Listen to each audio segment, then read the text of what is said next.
Salutations, everyone, and thank you for watching episode 43 of DiabeticRadio.com. Today, I would like to talk to you about stomach issues and having diabetes.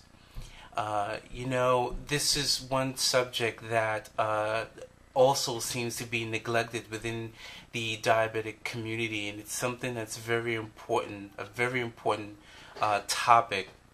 Those of us who have been diabetic for a long time and have had uncontrolled blood sugars, a lot of us have these stomach complications, and it's usually because a lot of us haven't found out that we were diabetic until a long time later, until the problems has already started to develop.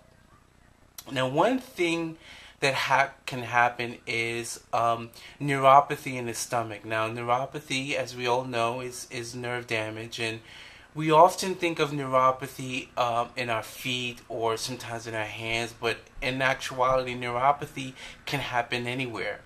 And one of those common places, is the stomach.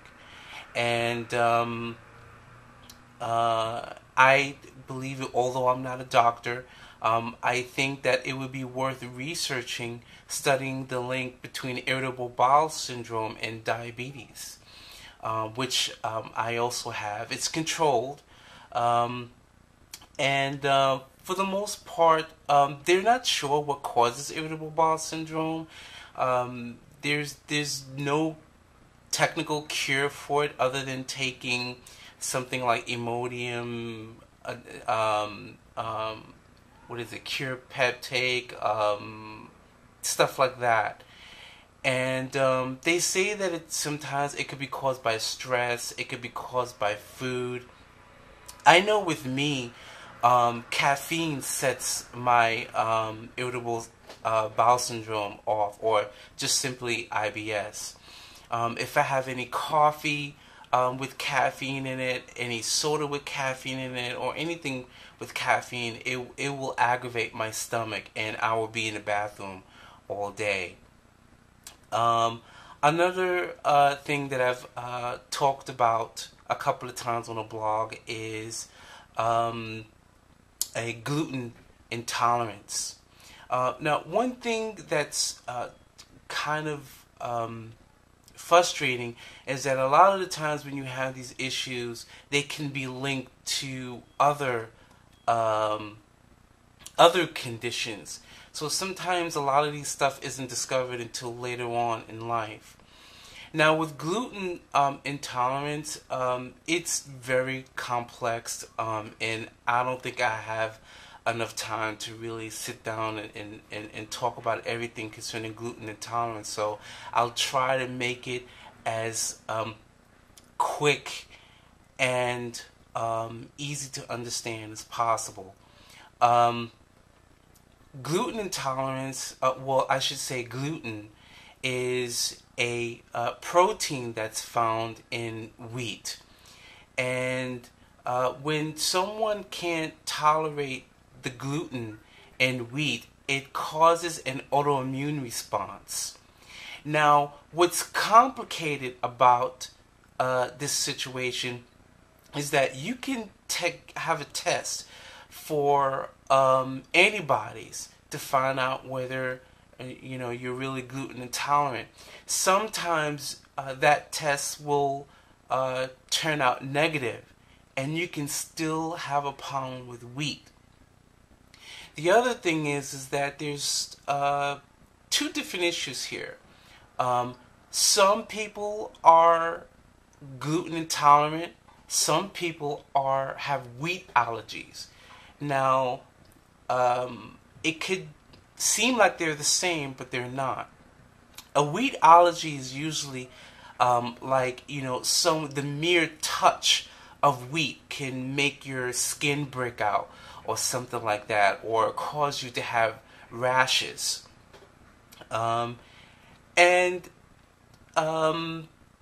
With gluten intolerance, what that does, in my opinion, it causes something a little bit more severe, whereas it does something to the little hairs in your colon. And what those little tiny little hair does is that it soaks up all the nutrients that the body needs.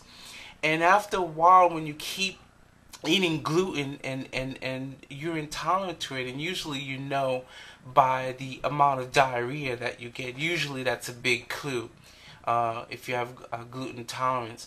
But the gluten, after a while, because of all the diarrhea and stuff and other things, it flattens out those hairs so that the body can't get the nutrients that it needs from the foods that you're eating, and it can cause all kinds of other issues.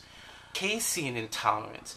Casein is another protein that's that has about the same properties as gluten, but it's found in milk and cheese, and a lot of people can't tolerate that either.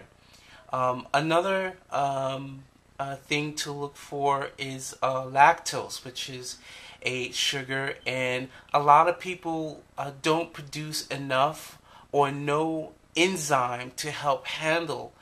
Now, the reason why a lot of companies use gluten is because gluten serves as like in bread. Gluten helps the bread to be soft and chewy, and it helps it to bake better. So a lot of products have gluten. Now, it's also good to be aware that you can have a wheat product like bread and have the gluten taken out. Some people have various levels of intolerance. Some people, like myself, I can only have a very little bit of gluten. I mean, such as Raisin Bran, you know. Only a tiny bit of Raisin Bran. Anything more than a half a cup, I get sick, you know. Let's see, what else? Sometimes oats, even though technically oats doesn't have gluten in it, but sometimes they get contaminated with wheat. So, you know, when you buy a box of, let's say, Quaker Oats, you know, it may not have gluten in it, but you may have a batch that may have gluten in it. And you may figure out, you know, say to yourself, you know, why am I getting sick? Well, it may be because you've been, that oats have been contaminated with some kind of gluten. One product that I found is from Glutino. This is a cereal, a gluten-free cereal, apple and cinnamon rings. These taste very good. If you really like eating cereal, but you can't have a lot of gluten, this really tastes good. Now, also keep in mind that even though this is healthier, remember, a diabetic's goal is to try to monitor our sugars. So there's certain things that you will get that no matter what you get, it will always contain a lot of sugar. So this is a half a cup is like 26 grams of carbohydrates. So you want to also, you know, still make sure that you watch your portions. And it tastes really good. If you like dried fruits, I bought this one, which is also gluten-free, organic, fair trade mango. This tastes really delicious. It's expensive, it's pricey, but it's good. And you can get all of the things that I'm talking about right now through Whole Foods. This is one of my favorites now. This is, what is this? Nutty Cranberry Maple. This has no gluten, no cholesterol, very low trans fats.